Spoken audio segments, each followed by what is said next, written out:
6월 1일 기사입니다. Trump invites South Korea to expanded G7. Seoul says we'll discuss the matter with U.S. Experts say invitation entails opportunity and risk. U.S. President Donald Trump's surprise invitation Saturday to South Korea to the expanded Group of Seven summit in September, along with three other countries, hints at Korea's elevated status and is also a double-edged sword amid the deepening rivalries between the US and China, experts here said Sunday.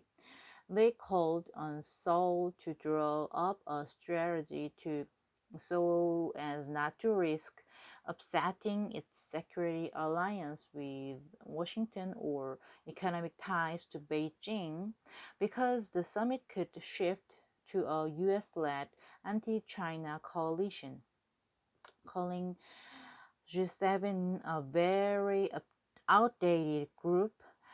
Trump told reporters on Air Force One, I am postponing it because I don't feel that as a G7 it properly represents what's going on in the world.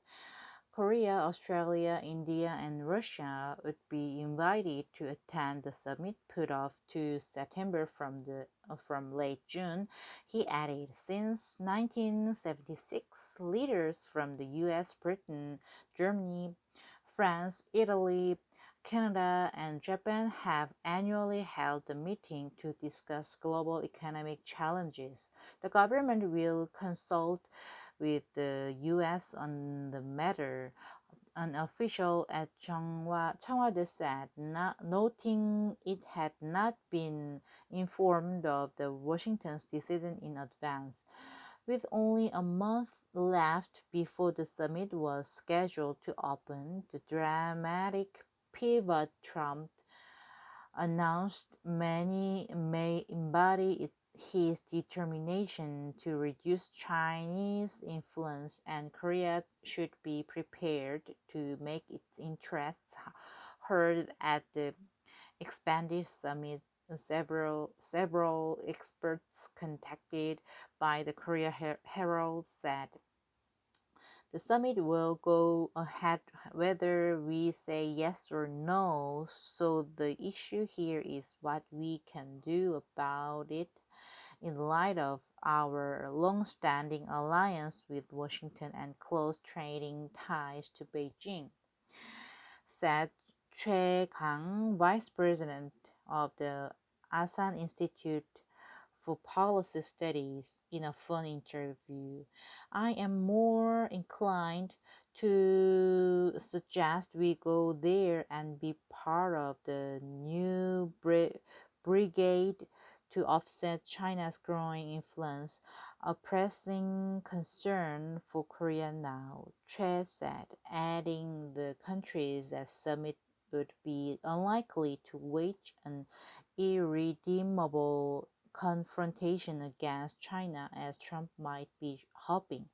The relations between the two Asian neighbors look shaky again as Beijing had earlier raised a protest against Seoul over its replacement of American-made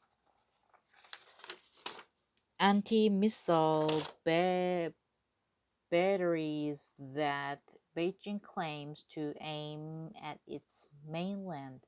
China had reacted with economic retaliation against Korea when it installed the anti-missile system 3 years ago. Che said it was important that Seoul remains in close consultation with the new emerging group of major powers to have the global initiatives agreed upon there to reflect its best interests. It's clearly anti. It's it's clearly an anti-China coalition. Trump is inviting even Russia, which has always wanted a seat at the summit, to drive a wedge between Moscow and Beijing, said Shin Bum-chul, director of Center for Diplomacy and Security at Korea Research Institute for National Strategy. The Washington's invitation is seen as evidence of elevated status of Seoul, which has received praise for its successful response to the ongoing coronavirus pandemic. The G20 summit became a stronger coalition after the global financial crisis in 2008. Likewise, the expanded summit in part by the global health crisis, could be the new forum that convenes periodically, said the think tank's vice president chair. But some experts were wary of the conclusion, pointing to the packed U.S. calendar and Trump's peculiar governance style. Would the expanded summit be the new norm? It's hard to say for now, because Trump will have to win his re election bid to make his policy durable, Shin said. Leif Eric Esley, who teaches international studies in Ewha Women's University in Seoul, said we should probably treat as tentative any diplomatic effort President Trump announces by tweet or in unprepared remarks. Other experts said the new coalition Trump flooded could be linked to Washington's long-term commitments to really realigning global supply chains to suppress Beijing that has demonstrated a meteoric economic ascent. Korea and India are manufacturing powerhouses and invited to the summit.